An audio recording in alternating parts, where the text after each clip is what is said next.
TIDCO colony ఇక్కడ మనం గమనిస్తే ఒక అడవిలాగా ఉంది. వీళ్ళందరూ అడవిలో నివసిస్తున్నారనే ఒక సందేహం కలుగుతుంది దాని చూస్తే. చుట్టూ ముళ్ళ కంపలు ఉన్నాయి, పాములు పొదల మధ్య జీవిస్తూ ఉన్నారు.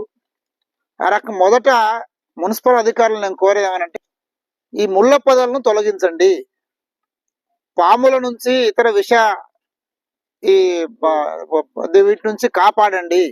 మరీ ముఖ్యంగా ఇది శివారు, టౌన్ కు మూలకు ఉంది కనుక అసాంఘిక కార్యకలాపాలకు పాల్పడే వాళ్ళు దీని కేంద్రంగా చేసుకుంటున్నారట.